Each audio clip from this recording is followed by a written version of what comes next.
Garrett Jones and Nick Sumner, and Councilmember Cathcart, and my hope is that they will be with us very soon. Okay. So, any additions or deletions to the agenda? As far as I know, we have none, and as far as I know, we have no public in here to comment. So, in front of you, there's Bob, great. In front of you, you can see the consent agenda. It has 5 items. Are there any park board members who wish an item to be pulled out for discussion? Hearing none, I will move that we adopt the consent agenda as presented. Do I have a second? Thank you, Bob. Moved and seconded. Any further discussion? All right. All those in favor, signify by saying aye. Give me a hand. Aye. Aye. Good. Opposed? None? All right. Then we have the consent agenda passing, and we have no special guests that I'm aware of. So, Mark Buning, you get to take the floor pretty quick here. All right. I'm up early today, so, all right, let's see here. Share my financial report. Okay, so we are the financial report through the end of the 5th month of the year, to the end of May. So, progressing right along, we see in our first slide, here's a comparison of our park fund expenditures through May of 2021 compared to our 2-year historical average. Our actual expenditures are about 90% of the historical budget, and total year-to-date expenditures are about $70,000 less than last year. However, as more parks activities open up, as COVID restrictions hopefully roll back, I expect our total expenditures will exceed last year, since we were shut down most of the year. And so looking at our second slide, we see, in this graph, we see our actual revenues compared to our historical budget. And we see that they're basically right on track with a difference of about $57,000. The actual revenues are less than 1% of the historical budget. Well, I should say they're less, they're less than, the difference is less than 1% of the historical budget. And I should mention that revenues generated from our parks activities are over $200,000 greater than last year. And that's, you know, again, of course, reflecting the recovery from the COVID shutdowns, more activity in recreation and in Riverfront Park. And then here in our third slide for the park fund, we see the slide reflects a comparison of year-to-date revenues to year-to-date expenditures. Total revenues have exceeded total expenditures by about $2.25 million, and this is approximately $450,000 more than last year at the same point in time. So are there any questions or comments on the park fund before we move to looking at the golf fund? Okay. Hearing none. Here's our first slide in the golf fund comparing our actual expenditures to the historical budget. The actuals exceeded the budget average for a couple of reasons. Last year, the courses were closed for a period of time due to COVID restrictions, and that, of course, brings down the average. And then this year, the courses have been open all season, and the expenditures also include some additional windstorm cleanup and also the catch-up of some deferred maintenance. And it's also been a very busy season, as we'll see in the next slide. Here's our comparing our revenues. The busy 2021 season is definitely reflected in our revenues. Here's a comparison of year-to-date revenues to the historical average. Actuals exceed the budget average by about 60%. And overall, our revenues exceed last year by approximately $800,000. This total does include the amount for the facility improvement fee, which, just looking at the facility improvement fee, it's about $168,000 greater than last year, reflecting a much greater number of rounds. And then last year we had some closures. So anyway, it's been a very busy season for the golf fund this year. Now, our third slide for the golf fund, it says this compares year-to-date golf revenues to our year-to-date expenditures. revenues exceed expenditures by about $970,000. By comparison, in 2020, the revenues exceeded expenditures by about $387,000. And then that's definitely an improvement of over $580,000. So the Gulf Fund is looking quite healthy at this point in time, and hopefully we have a strong season throughout the summer. Any questions about the Gulf Fund? All right, and our last slide is just a snapshot of our bond fund, the RFP bond project. And we see that our current uncommitted balance in the project is about $212,000. So we're heading into we're wrapping it up. Any questions or comments on any of the financials?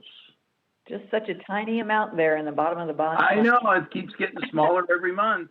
Yeah, so Danielle must be very happy with us. Yeah.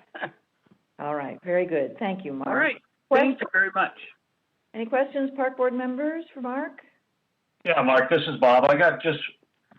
Would you briefly touch on, I know at the Finance Committee, you spoke on how some of the expenses that we have now, like storm damage, some transfers for the storm damage, we have a chance of recapturing some of those expenses, or if you could briefly touch on that. Yes, we have been appropriated about $880,000 from the general fund for reimbursement of storm damages. We're going through a process now where we're identifying that. We have incurred a fair amount of expenditures in labor and in our operating costs for related to that storm, or to the cleanup and the repair of that storm damage. So that will reimburse the Parks Fund and the Gulf Fund for those expenditures. So those will be, eventually we'll go through a process. We have to identify all those. And those costs will be transferred to actually Fund 1950, to where we can keep it discrete and keep it separate. The keepers of the general fund in the city will apply for FEMA reimbursement. That will not necessarily be our responsibility. We will have to, of course, maintain and track all of those costs, but the city general fund will get reimbursed from FEMA for those costs, and then the expectation, if there's any funds left over within the next 1 to 2 years, we would rebate that back to the general fund. So, but in the next couple of months, we should be able to see a transfer of those expenditures from the 1,400 from Parks Fund and Gulf Fund to 1950. So that will moderate some of the expenditures we've already seen, which have been pretty tightly controlled anyway. So that's actually a very, very good aspect for both of our Parks Funds.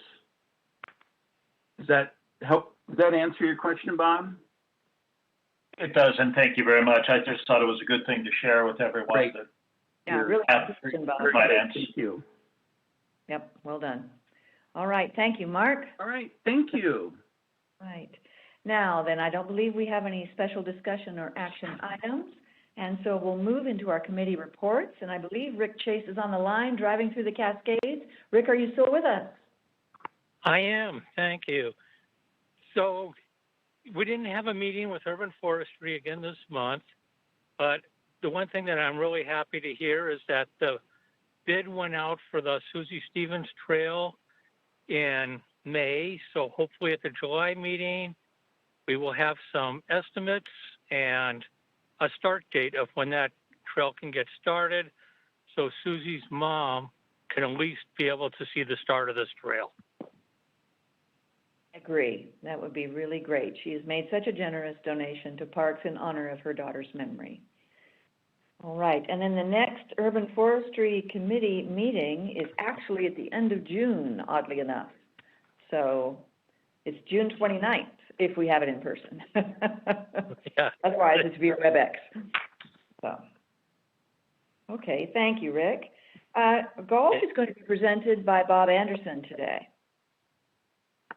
Yes, the golf committee met Tuesday, June 8th at 8 a.m.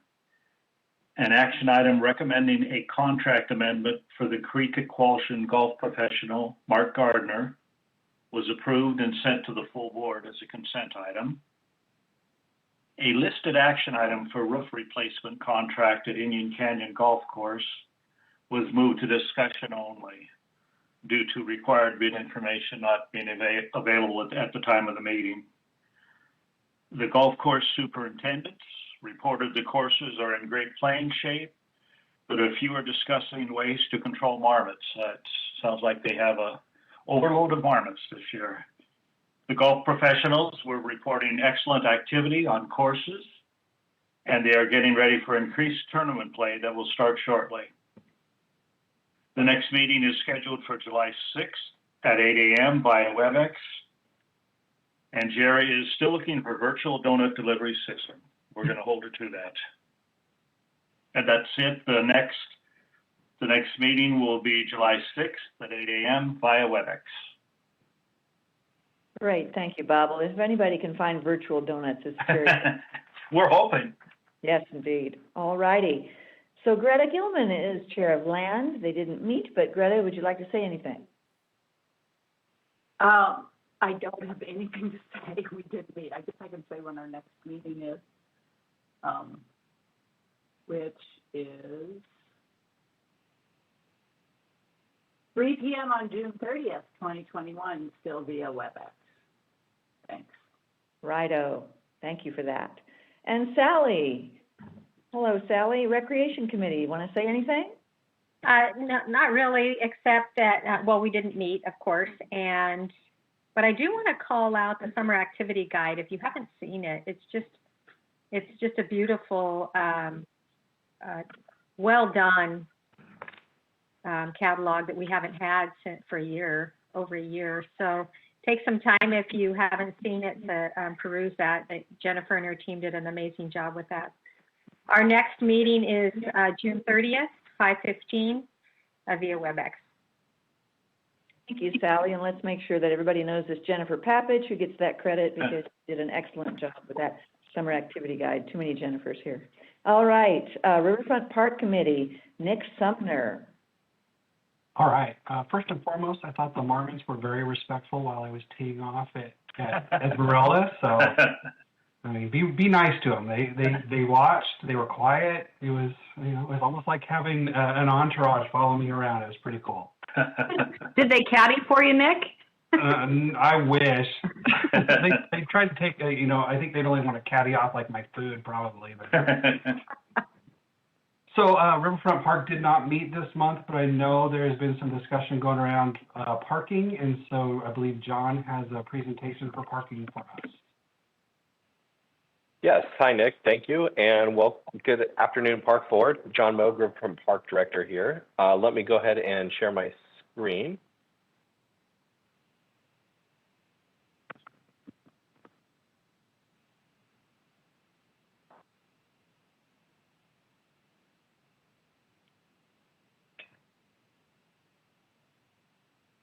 All right. All right. Well, I'm happy to talk about the parking update in the and I'll be focusing my conversation today on the Washington parking lot. As you know, this is the previous lot 1. It's right on Washington Street and adjacent to the new North Bank attractions. So let's go through it. What I'm going to present today is the first 26 days since we opened the lot on May 14th. I'll talk about some positives, I'll talk about some negatives, and I'll talk about some challenges throughout this presentation. But I first want to go over a little bit of a summary of what we agreed to going into the plan with parking. So first, the summary of the fee changes. The fee model was a $6 rate at $35 monthly rate for monthly parkers. With the board's approval, we went to a $4 for the first hour with $1 additional hours, and then a $3 early bird rate for the whole day before 9 a.m. The intent of this program was to really keep the price close to what the park patrons previously paid and allow the patron to pay for what they use. We recognize that, you may just arrive to the park, come to the park for about an hour and a half, which is the average stay, and that you may not need the full $6 rate. So we want to make sure that it was accessible.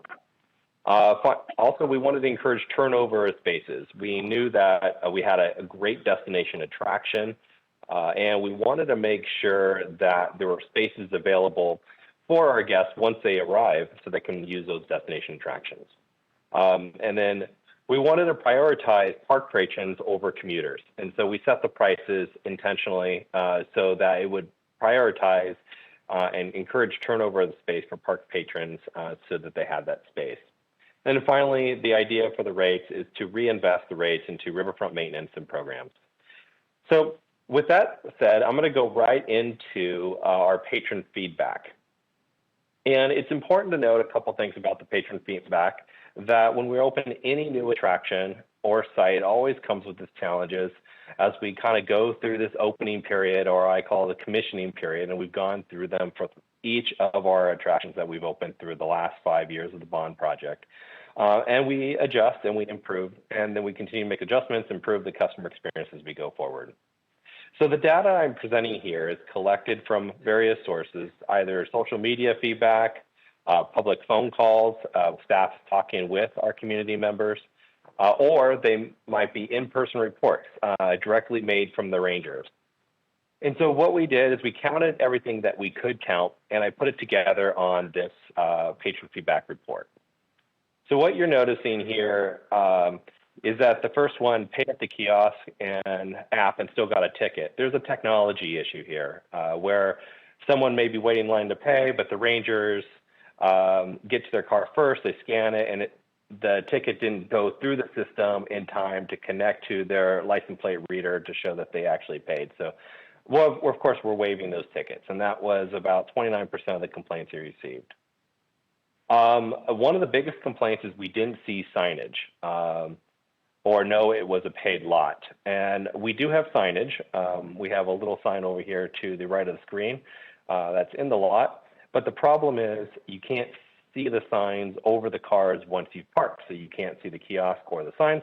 And so we're trying to address that issue, and we'll provide some overhead signs so that helps direct people on where the kiosk location is.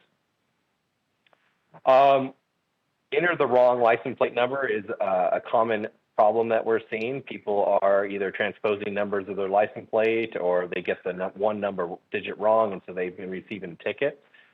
We, of course, they have their ticket, so they demonstrate they did pay, and of course, we just waive the ticket if that's the case. That's what it is. We also had some technology problems with the Flowbird mobile app.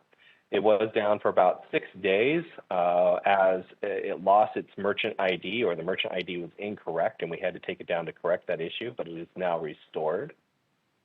And then we also have a couple other issues here. The handicap permit. Some folks believe that if you have a handicap permit, you don't have to pay for parking.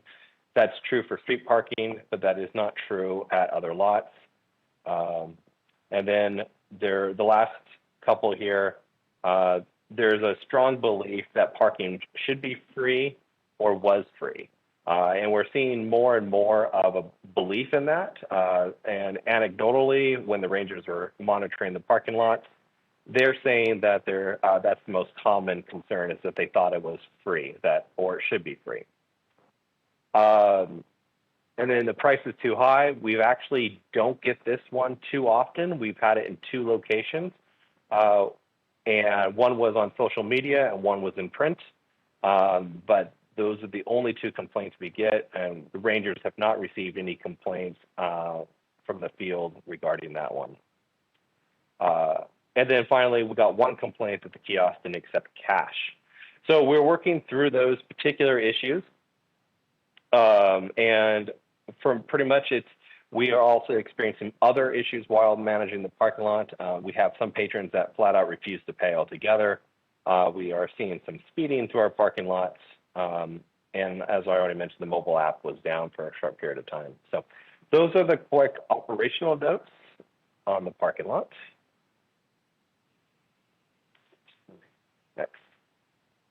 All right, so some parking lot data here. I want to go ahead and review some of the assumptions that went into our projections. So when Justin ran the original projections for this lot, we assumed that the lot would follow historical norms, in that 18% of the use would be by park patrons and 82% would be by commuters, and that schools is still in session. We knew that this wasn't exactly going to be correct, but it was the closest thing we had to go on, so we went with it, and we just assumed it was a more conservative approach. But the results here that I'm going to share with you show that the demand for the new amenities and the COVID impacts are much stronger than anticipated.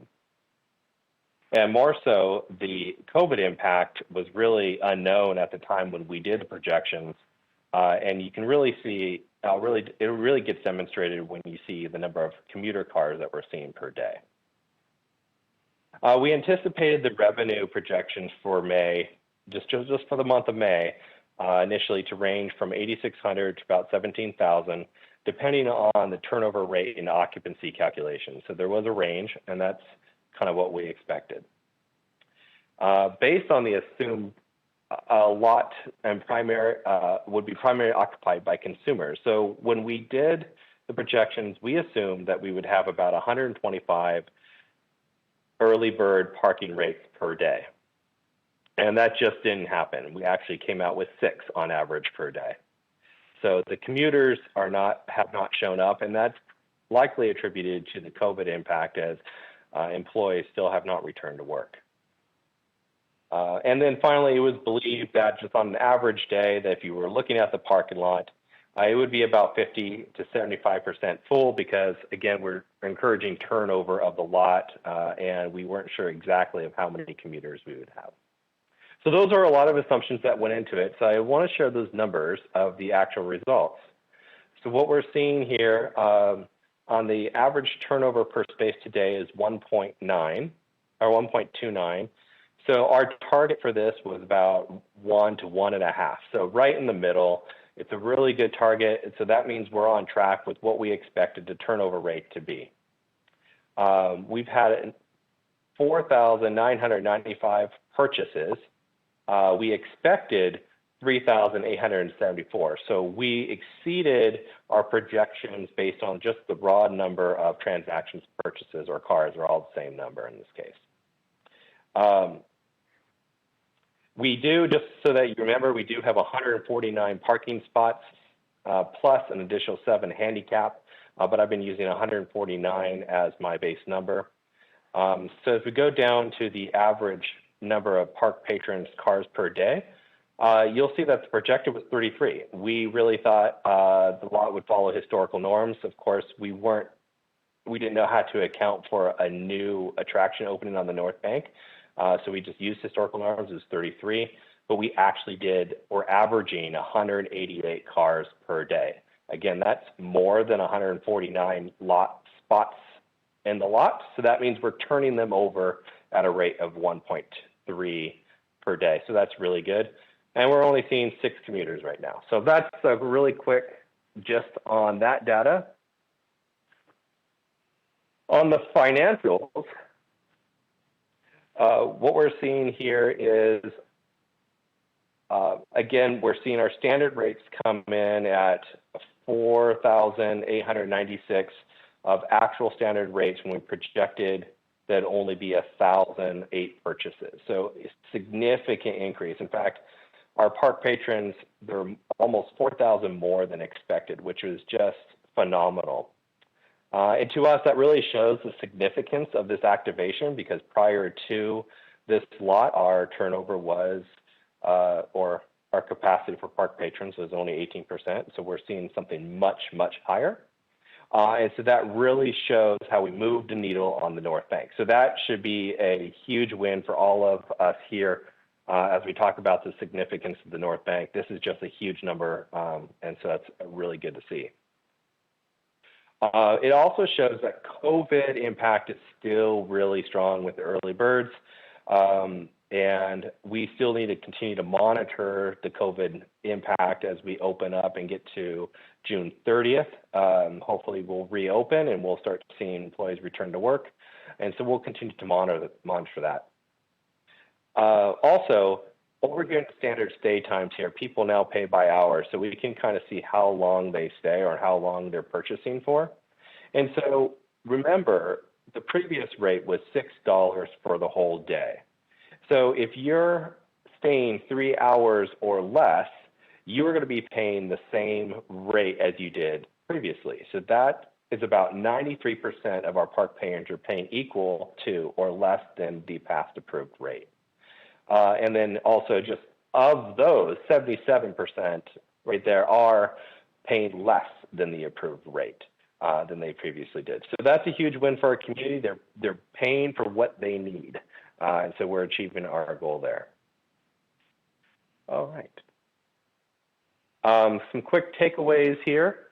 From my perspective, it looks like the new model is achieving its goals. We are making sure that turnover is happening. The price point appears to be working for our consumer group. And we are prioritizing patrons over commuters for sure. We need to continue to look forward to the summer season and the lifting of COVID restrictions. We do expect additional demands and increases both in our park visitors because schools will be getting out. And so our next month shows a significant increase in our projections over May. So we're going to be interested to see how those pan out.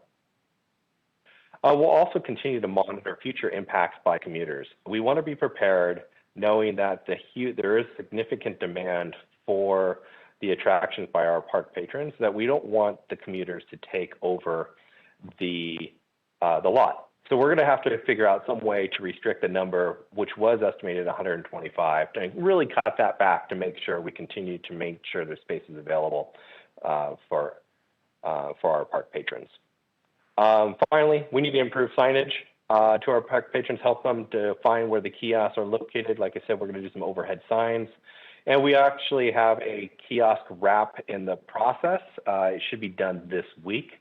And those will hopefully greatly increase the availability of the pay stations. We want to increase the awareness of the Flowbird mobile app. We don't want people to get tickets, so we want people to use the mobile app. So if they need to stay a little bit longer, they can just add that extra $1 to it and without having any sort of citation. And we also want to encourage people to find other ways to travel to Riverfront, whether by using the bus or whether be commuter, or we want to help others finding a way to use the park. And we're going to continue to be flexible with issuing citations. So we are issuing a lot of citations right now because people are still learning how to use the new lot and the signage is not correct. So we're being very flexible with what that is, and we're using it as a teachable moment to teach our patrons. So that's a really quick update as fast as I could go through it in our Washington Street parking update. If you have any questions or comments, I'm happy to talk with you about it. Thank you, John. Great report. Park board members, questions? I have a question. Are we going to get a similar update on the Lincoln parking lot? Yes, I'm happy to give that. I don't have that information available now. I'm more than happy to bring it back. That would be interesting at a future park board meeting. Absolutely, happy to do so. John, this is Bob. You mentioned, or I think it lists 4,995 purchases. Is that the same thing as individual people parking, or are those different terms? I think of them as cars. They're a single transaction. Yeah. So when you select your rate, you can select the first hour is $4, and if you want to stay 3 hours, it would be a $6 rate. So that would just be one transaction in that case. So if you're looking at that and you had 41 complaints, that's less than 1% of the people that complained about parking over an open day weekend when we had technical difficulties. I would say that's not that's nothing to complain about. I mean, that's pretty darn good numbers for all the activity that happened that weekend. And again, with some technical difficulties. So I'd say well done. Thank you, Bob. I think that is a pretty good percentage in terms of an opening weekend. We continue to fine tune it. Rhett is tracking the numbers, and we're talking personally with our constituents to make sure they're satisfied with their experience. And I want to thank you for your flexibility. It's good for us to be learning together with our patrons as this North Bank opens and showing that we really do want to be a partner with them in their enjoyment of their park. So thank you for that. I also love your background, John. I think that's awesome. Thank you. Right now, it looks like I'm a little bit in a witness protection program at With the carousel. at a remote location. Right. I love the carousel. Other park board members, other questions? Yeah, John, this is Rick. Thank you. First of all, I've been to the park a couple of times now, and it's just awesome what the North Bank is. So if any board members haven't been there, I encourage you to go and take a look at it.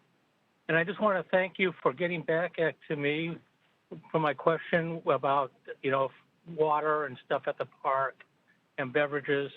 Have you heard or have you done anything like with Coke, putting in a vandal-proof vending machines in there?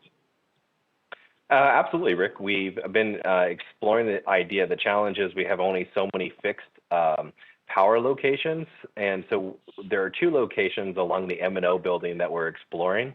One is right at the kind of the curb cut of the handicap area, and we want to make sure that we have at least 5 feet of space for ADA turnaround. So we're exploring that, make sure we have enough space. And if we do have that space, then we're going to move forward and make sure that our drinks are appropriate for the space. There's water, there's Powerade, vitamin water, and those type of necessities that you need up on the North Bank. Is a great suggestion. Okay, thank you, John. I really appreciate it. And I really appreciate you getting back to me so fast on that. You're welcome, Rick. Great. Any other questions? Well, it's delightful to hear that the North Bank is so popular. It is, I think, the best playground around. So, in my unbiased opinion. All right. Great. All right. Yeah. Thanks, John. Appreciate it. I know we had an action item that got moved to finance, so that will come up. And the next Riverfront Park Committee meeting is changed to July 1st at 4 p.m. Thank you, Nick. Okay, Bob Anderson, Finance. So Finance did have 2 action items, thanks to the Riverfront Park Committee. They gave us a little activity. Action item number 1 for segmental irrigation system replacement at Comstock Park was presented by Nick Hammond with the work performed by La Riviere, and that was forwarded to the board in the consent agenda. The second item, also with La Riviere, will be presented by Barry Ellison, and we'll let Barry take that away. Well, thanks, Bob. I'm sharing my screen. La Riviere, change order number 12. These are some mop-up items that are well within our North Bank budget, our contingency budget. And just quickly to go through them, there were 7 items that I offered to Finance Committee. The item number 7, which was an electrical enclosure, we scratched that from the list, mainly because I couldn't get it negotiated with the contractor. So it may come back at a later date. But we also negotiated successfully item number 6, which are some extra skate stops, which are just little devices that are on the edge of concrete benches that simply discourage skaters from damaging things where they shouldn't be skating. And that was presented at a much higher price. We had it shown at $10,000, which was kind of ridiculous, and ended up bringing that price down to $3,240. But basically, the overall change order, number 1 item, which you should see on your screen there, is furnishing an iPad for our sound system, and that's paid for by Hooptown USA, and it's just basically a standard iPad so that folks could, the Parks Department and Hooptown or whoever leases out the basketball court has remote access to not only the content of the sound system, but also the ability to turn on and off several microphones for our public address system. There was also a little bit of fencing that I added. It was a safety issue. I saw some fencing that should have been there that wasn't, and so I asked the contractor to add that at the last minute, right before opening, just to protect our most vulnerable kids there. An exit device, the motorized gate. We wanted to add just an eye that would recognize not only our bigger vehicles, but our gators, the smaller maintenance vehicles as they were leaving the maintenance yard, so that the gate automatically opens for them and then closes again. Previous to that, it was a little more labor intensive to get the gate open and closed. So this is an efficiency item. We also switched out some valve box covers, and this is for our irrigation system. We had installed purple lids on our valve boxes that are throughout the park, throughout the North Bank, and that kind of triggers some caution from our maintenance folks. They think that that could be a dangerous liquid, if you will. So we wanted to switch those over to just be green standard valve boxes. They actually blend in better with the turf, and anyway, they not only look better, but they also signal to our maintenance folks that the water's safe. It's not reclaimed or reused, that sort of thing. I also had some miscellaneous items that I just needed painted. I needed some conduit stubbed to a certain location, so I asked for some time and materials items. It was about $1,288 to do some painting and stub up some conduits. Anyway, with that and the skate stops, the overall change order amount came out to $14,808.28. And on top of that, just to make sure that we get our billing correctly, not our billing correctly, but the ability to pay our bills, we have to have the contract open. I needed to extend the time a little bit just to keep the contract open. So I asked for a revised completion date of July 31st, 21. That'll allow our accounts payable folks to pay the invoices that come in, the last one or two, and close out the project without any hiccups. So with that, like I said, this is all within our budget, and I ask for your approval, and I'm happy to answer any questions on change order 12 for La Riviere Inc. on the North Bank in the amount of $14,808.28.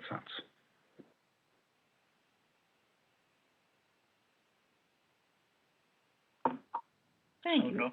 No comments or any questions for Barry? If not, then we will move to approve the La Riviere Inc. North Bank Playground change number 12, tax inclusive, for $14,808.28. Is there a second? I'll second. Thank you, Nick. Any comments, questions to add? Thanks for catching those little details, Barry. You bet. Thank you. If not, we will call for the vote. All those in favor, respond with aye. Aye. Aye. All those opposed? That passed unanimously. Thank you, Barry. Well done, Thanks. sir. So after the action items, Mark Munich presented his financial presentation, which illustrated another strong month for parks. Program revenue increased, highlighting the financial statement, with corresponding salary costs not quite rising at the same rate. A cautionary note, though, is expressed that parks, like many other organizations, has has been unable or has had a hard time finding temporary workers as efficiently as we have in the past. And hourly wages have escalated above our former entry rates. So management of temporary wages will again be a critical component of the 2022 budget planning. And I know Garrett and staff will be paying very solid attention to that. And then Danielle presented the nearly completed update of the Riverfront Park redevelopment project. The next Finance Committee meeting will be scheduled for July 6th at 3 p.m. and right now via WebEx. Thank you, Bob. Well done. I just wanted to say, as part of my president's report, congrats to everyone who was affiliated with the North Bank Playground opening. It really was an indication of what Spokane can do when it comes together, the partnerships that result from all kinds of public input. I want to thank the staff, the park board, and just Spokane itself for a great, great opening. And with this, Riverfront Park is fully operational. Yes, we have Stepwell and the Seeking Place to go in, but really the park is fully open now for use. And so as a part of this, I want to encourage the public to take part in our upcoming Parks and Open Space Master Planning process. This is what happens when the public participates. You get something great as a result. And this Parks and Open Space Master Plan will guide our park board and future park boards for the next 10 years. So it's really important that the public participate with all of the input. Don't forget to give us good input as well as constructive criticism if we're doing it right. But please let us know your voice, your opinion, your direction, and partner with us through friends groups and other partnerships, because as you can see, great things result when this all comes together. With that, I also want to reiterate what Bob was saying, which is we have jobs open, folks, and we need lifeguards in our pools. We can't be as fully operational as we want to be if we don't have the staff, the temporary seasonal staff, to make everything open as open as we want it to be for the summer season. So please look on the website, have your college-age kids apply for those positions. There are lots of things. It's really fun to be part of parks, fun to be part of our programming. We have great opportunities. We have park rovers. We have attractions, lifeguards, site leads, shuttle staff, sports leaders. So all kinds of fun opportunities. Looks great on a resume. So please do apply for these park jobs that are open. And Bob, did I cut you off, or did you want to see something about DVC, or do you want me to save that for another day? I could briefly touch on DVC. Because that too is public participation. Certainly. DVC did not meet in May, but individual interviews with prospective members were conducted, and recommendations for others to contact were submitted. And so a meeting in either late June or early July is being planned to bring the members of DVC, CAC, and Friends of Riverfront together. Obviously, we've created three new committees, and it's certainly taking some time to pull all those together. It's going to be a tremendous asset to parks and the city once they're all established. That's about where we're at. Thank you, Bob. So this too is an opportunity to get involved with your park board. The Friends of groups, from all the parks, even the Friends of the skateboarding community.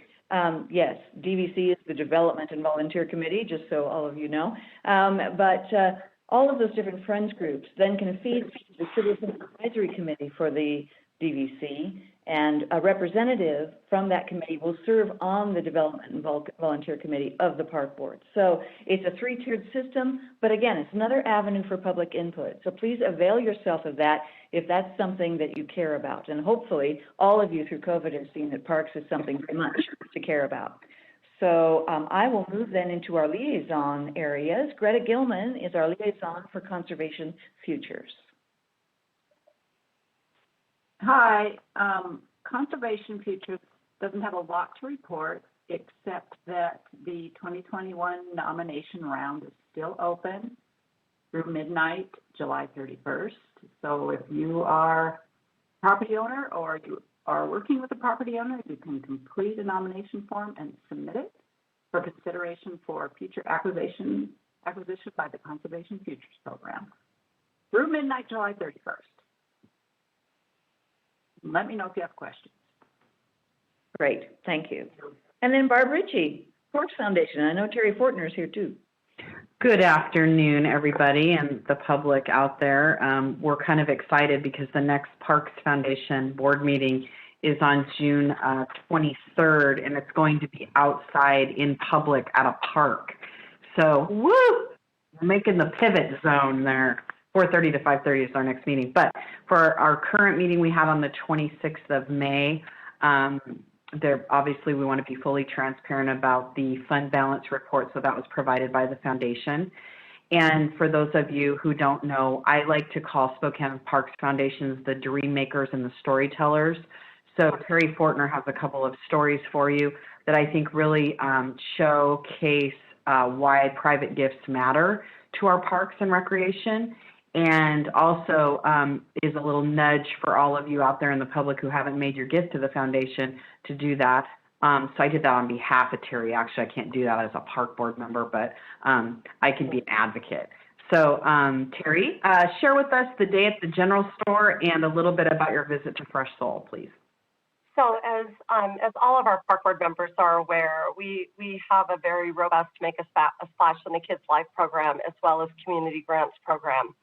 And yesterday, for the 12th year in a row, the general store presented us with thousands almost. There are so many little swimsuits that we get to sort on Monday. It's very exciting of swimsuits. So they worked through the months of March, April, and May and did a rounding up program with their clients, their guests, and they raised just under $6,000.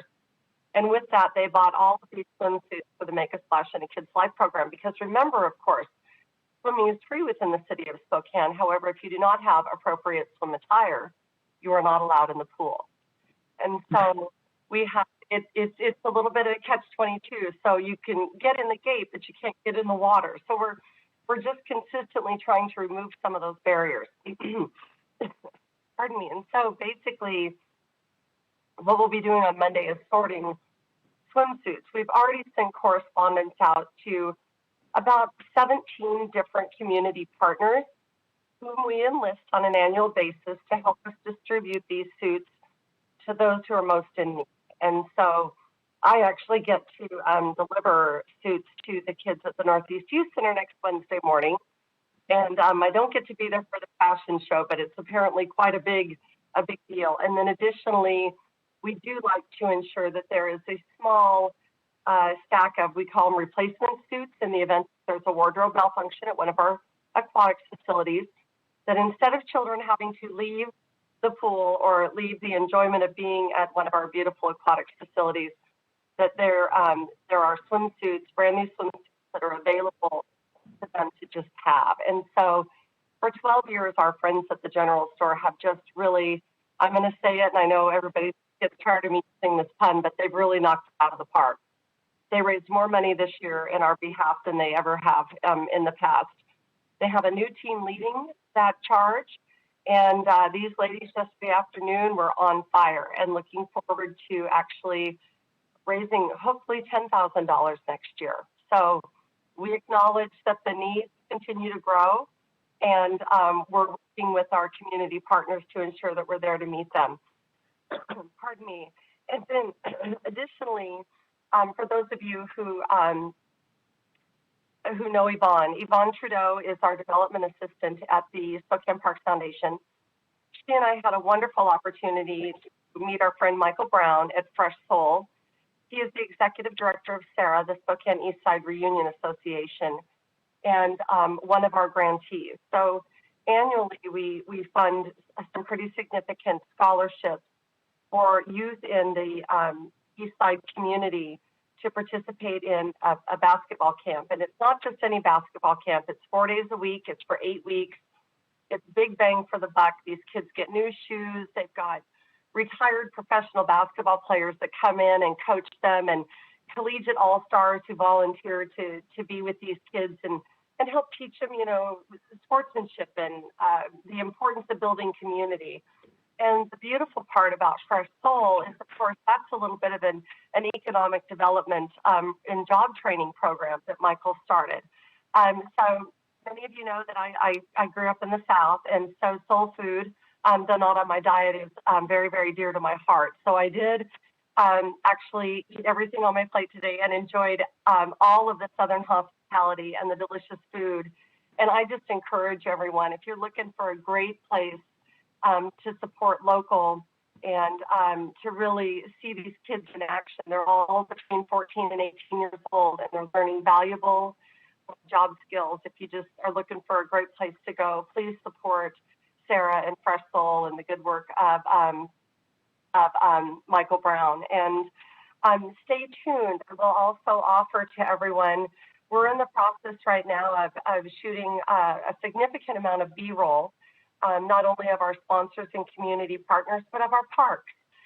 This will be featured as kind of the video highlight reel, if you will, when we do our hybrid event.